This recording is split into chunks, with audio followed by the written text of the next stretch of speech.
All right, everyone. As it turns out, made a video for Sunday with the fill-in for the week, and I thought that was going to get us from where we left off with the parable of soils last week to the passage about the wind and the waves obeying Jesus for this coming Sunday. And then during the week, I changed the plan. So, excuse me, allergies. I'm going to try and turn those little things down in the final video. But so we're not going to be picking up with the wind and the waves obey Jesus in verse 22 of Luke chapter 8. We're going to be picking up a little later. So we have some more ground to cover. That's what this video is for. It's coming out here on Friday. And then we got another one to shoot for next week. Short little bit, I think. But anyway, we got to go from Luke chapter 8. Sorry, man, it's killing me. It's that time of year. Luke chapter 8, verse 22 we're going through 39. So I'm just going to kind of read through as normal, and we'll see what we want to talk about or discuss, or whether we just keep going. Let's find out. Verse 22. Now it happened on a certain day that he got into a boat with his disciples. And he said to them, "Let us cross over the other side of the lake." I'm going to pause here. The lake, they would have called this the Lake of Gennesaret. It's also called the Sea of Galilee. If you see those in Scripture, that's the exact same thing. So he was on the west side of the lake, or the west side of the sea, and they crossed over to the east side. And they launched out. Verse 23.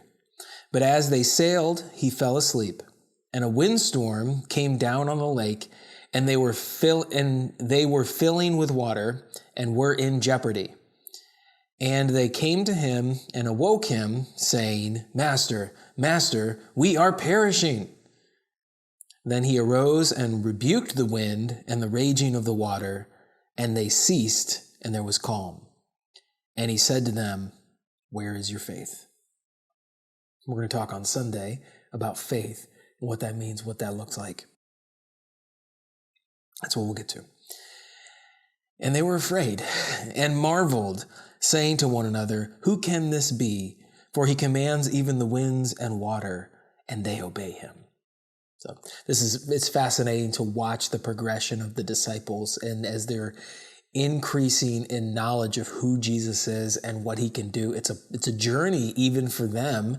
And I love that, because it's a journey for us too, as we come to new understandings of who Jesus is and what he can do. Really cool. All right, verse 26.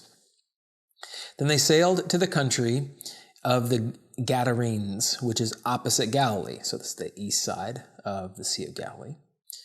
And when he stepped out on the land, there met him a certain man from the city who had demons for a long time.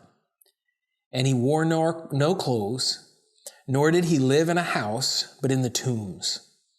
When he saw Jesus, he cried out, fell down before him, and with a loud voice said, "What have I to do with you, Jesus, Son of the Most High God? I beg you, do not torment me." For he had commanded the unclean spirit to come out of the man. For it had often seized him, and he was kept under guard, bound with chains and shackles, and he broke the bonds and was driven by the demon into the wilderness. Jesus asked him, saying, "What is your name?" And he said, "Legion," because many demons had entered him.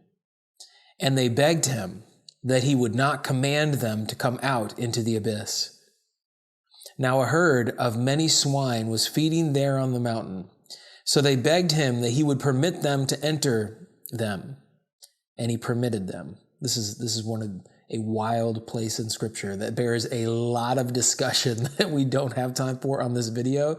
I would encourage you, if you're curious about what this is, to do some research, to read some commentaries, to take in some information, to understand better what's going on here. He would permit them to enter them, and he permitted them, so he cast the demons into the pigs. Then the demons went out of the man and entered the swine, and the herd ran violently down the steep place into the lake and drowned.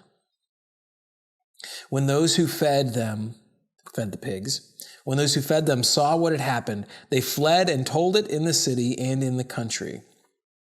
Then they went out to see what had happened and came to Jesus and found the man from whom the demons had departed, sitting at the feet of Jesus, clothed and in his right mind. And they were afraid. They also who had seen it told them by what means he who had been demon-possessed was healed. Then the whole multitude of the surrounding region of the Gadarenes asked him to depart from them, for they were seized with great fear. And he got into the boat and returned. I just want to pause here. I always think it's fascinating in Scripture to see how people react to what Jesus does. And you would think with the perspective that we have, knowing who he is, believing in who he is, having the entirety of the Scripture, that we look at it and go, wow, how could people reject him? How could people have a problem with him? How could people be scared of him? You know, we have the perspective that we have now, but they had the perspective they had then. And this is the craziest stuff that's happening, stuff they've never seen happen before. And so they just don't know how to process it. And there's practical concerns here. You got these people who, these are their pigs. You know, Jesus just did this thing and they lost their livelihood. They lost their jobs, you know? So, how people react to Jesus is varied. And we see that throughout Scripture.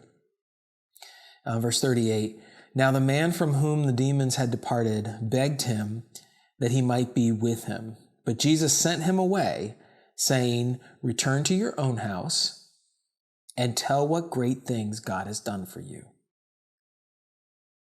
And he went his way and proclaimed throughout the whole city what great things Jesus had done for him. So one thing I think is interesting, and that it's going to pertain to the message this coming weekend, is, this man wants to follow Jesus. He wants to stay with him.